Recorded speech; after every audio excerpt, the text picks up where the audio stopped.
Once more karibu ndani ya Kimsta Media. Here we say no time to check time. Na moja kwa moja wacha tuelekee hadi kwa Samido. Nikukumbushe tu kidogo tu, nduru za kuaminika zilikuwa zikisema kwamba Samido amedampiwa na Eddie Derito.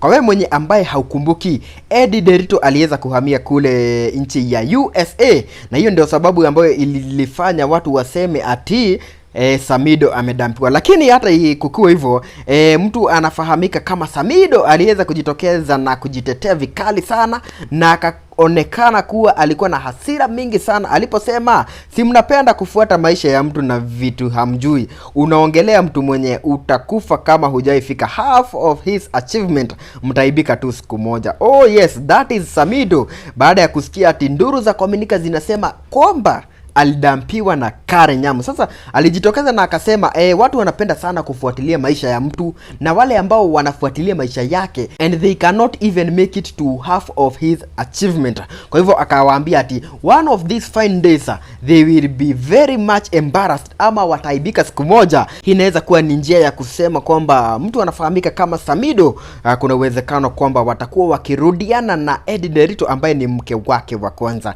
ama inaweza kuwa pia wawili hawa ni kama hawajakosana hata kidogo. Eddie Derito ashakubali kwamba Samido ana mke wa pili ambaye ni Nyamu. Hata kukua hivyo, kuna heta mmoja wa Samido ameweza kujitokeza na akatoa advice moja ya power sana kwake Nyamu. Mtu anafahamika kama Crote ameweza kusema ufukuze Samido kwako, sababu ni bwana wa wenyewe, arudi kwa bibi wake na watoto. Naye Nyamu akarudisha kwa utani ama kwa jokes, akasema huko hakuna mtu. Kwa hivyo huyu ni Crote anajaribu kutoa advice kwa Nyamu, anamwambia tafadhali fukuza huyu jamaa bwana, fukuza huyu jamaa, akona bibi na watoto, arudi kwake. Naye Nyamu akamjibu akamwambia, my friend, huyo jamaa haezi kuwa ako kwangu. Now this brings us to our big question. Does it mean ati kuna uwezekano kwamba Nyamu wanaishi na Samido? Hadi wakati mwingine, huku ni kwa Kimsta Media, where we say no time to check time.